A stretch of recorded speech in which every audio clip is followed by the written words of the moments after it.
ഈശോ മിശിഹായ്ക്ക് സ്തുതിയായിരിക്കട്ടെ. പെസഹാകാലം ഇന്ന് നമ്മൾ ധ്യാനിക്കുന്നത് യോഹന്നാൻ്റെ വിശുദ്ധ സുവിശേഷം 15-ാം അധ്യായം 9 മുതൽ 11 വരെയുള്ള വാക്യങ്ങളാണ്. യേശുനാഥൻ തൻ്റെ ശിഷ്യന്മാരോട് പറയുകയാണ്, പിതാവ് എന്നെ സ്നേഹിച്ചതുപോലെ ഞാനും നിങ്ങളെ സ്നേഹിച്ചു, നിങ്ങൾ എൻ്റെ സ്നേഹത്തിൽ നിലനിൽക്കുവിൻ.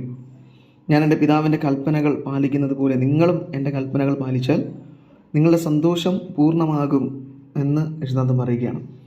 ഈ സുവിശേഷം നമുക്ക് നൽകുന്ന വലിയൊരു വെളിച്ചമുണ്ട്. തൃത്വത്തിൻ്റെ ഏറ്റവും വലിയ പ്രത്യേകത അവർ സ്നേഹത്തിൽ ഒന്നായിരിക്കുന്നു എന്നുള്ളതാണ്. നമുക്കറിയാം, യഥാർത്ഥ സന്തോഷത്തിൻ്റെ പൂർണ്ണതയാണ് തൃത്വം. അതിലാണ് ഈ സന്തോഷം മുഴുവനും കുടികൊള്ളുന്നത്. ആ തൃത്വത്തിൽ നിന്നാണ് ഈ ലോകം മുഴുവനും സന്തോഷവും സമാധാനവും സ്നേഹവും ഒക്കെ വരുന്നത്. ഇതെല്ലാം ഉത്ഭവിക്കുന്നത് അവരുടെ പരസ്പര സ്നേഹത്തിൽ നിന്നാണ്. അപ്പോൾ ഈ സ്നേഹത്തിൻ്റെ പ്രധാന കാരണം യേശുനാഥൻ പറയുന്നുണ്ട്, പിതാവ് കൽപ്പിക്കുന്നതെല്ലാം ചെയ്യാൻ പുത്രൻ കാണിക്കുന്ന ഒരു താല്പര്യമുണ്ട്. അത് ഈ സ്നേഹത്തിൻ്റെ പൂർണ്ണതയാണ്.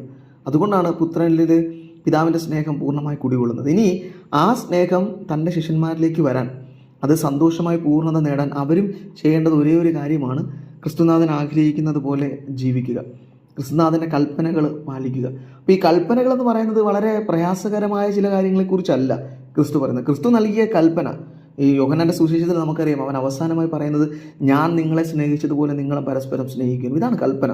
അപ്പോൾ നിങ്ങളും സ്നേഹിക്കാനാണ് ആവശ്യപ്പെടുന്നത്. അപ്പോൾ തൃത്വം പരസ്പരം സ്നേഹിച്ചുകൊണ്ട് സന്തോഷത്തിലായിരിക്കുന്നത് പോലെ, ഈ ലോകത്തെ മുഴുവനും സന്തോഷത്തിലാക്കുന്നത് പോലെ നിങ്ങളും പരസ്പരം സ്നേഹിക്കുമ്പോൾ, ക്രിസ്തുവിൻ്റെ കൽപ്പന പൂർത്തീകരിക്കുമ്പോൾ തൃത്വിക ദൈവത്തിൻ്റെ സന്തോഷം കുടികൊള്ളുന്ന മനുഷ്യരെ മാറി. ഈ ജീവിതത്തിലെ ഏറ്റവും വലിയ സന്തോഷം സ്നേഹിക്കുന്നതും സ്നേഹിക്കപ്പെടുന്നതുമാണ്. അപ്പോൾ നമ്മൾ സ്നേഹിക്കുന്നത് മറ്റു മനുഷ്യരെയും, നമ്മൾ സ്നേഹിക്കപ്പെടുന്നത് പിതാവിനാലുമാണ്, പുത്രനാലുമാണ്, പരിശുദ്ധാത്മാവിനാലുമാണ്. തൃത്വക ദൈവത്താൽ സ്നേഹിക്കപ്പെടുന്ന മനുഷ്യരെ നമ്മൾ മാറുകയാണ്. ഇതാണ് ഒരു മനുഷ്യൻ്റെ ഏറ്റവും വലിയ ബലം എന്ന് പറയുന്നത്. ക്രിസ്തു ശിഷ്യൻ്റെ ഏറ്റവും വലിയ ബലവും അതാണ്. ക്രിസ്തുവിനാൽ സ്നേഹിക്കപ്പെടുന്ന ഓരോ മനുഷ്യനും അവൻ്റെ കൽപ്പനകൾ പാലിക്കുന്ന മനുഷ്യനെ തീരുക. അങ്ങനെ ചുറ്റുമുള്ള ജീവിതത്തിൽ സ്നേഹം പകരുന്ന, ക്രിസ്തുവിൻ്റെ കൽപ്പന സ്നേഹിക്കാനാണ്, സ്നേഹം പകരുന്ന മനുഷ്യനായി മാറുക. അങ്ങനെ ആ സന്തോഷം ഈ ലോകത്തിലേക്ക് നൽകുക. അപ്പോൾ ഏതെങ്കിലും ചില കൽപ്പനകളെക്കുറിച്ചല്ല ക്രിസ്തു വാചാലനാകുന്നത്, സ്നേഹിക്കുക എന്ന ഒറ്റ കൽപ്പനയെക്കുറിച്ചാണ്. യോഹന്നാൻ്റെ സുവിശേഷത്തിലെ കൽപ്പന എന്ന് പറയുന്നത് സ്നേഹിക്കാനാണ്. ദൈവത്തെ സ്നേഹിക്കുക, മനുഷ്യരെ സ്നേഹിക്കുന്ന മനുഷ്യരാകുക.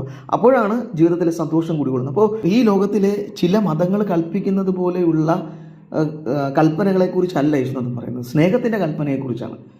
മനുഷ്യരെല്ലാം സ്നേഹിക്കുന്ന മനുഷ്യരായി സന്തോഷത്തിൽ നിലനിൽക്കുന്നവരായി മാറുകയാണ്. അപ്പോൾ ഇന്നത്തെ സുവിശേഷം ധ്യാനിക്കുമ്പോൾ ക്രിസ്തു നൽകുന്ന കൽപ്പന പാലിക്കുന്ന മനുഷ്യരായി അവനിൽ നിലനിന്നുകൊണ്ട് സ്നേഹം പൂർണ്ണമാക്കാനുള്ള കൃപയ്ക്ക് വേണ്ടി നമുക്ക് പ്രാർത്ഥിക്കാം.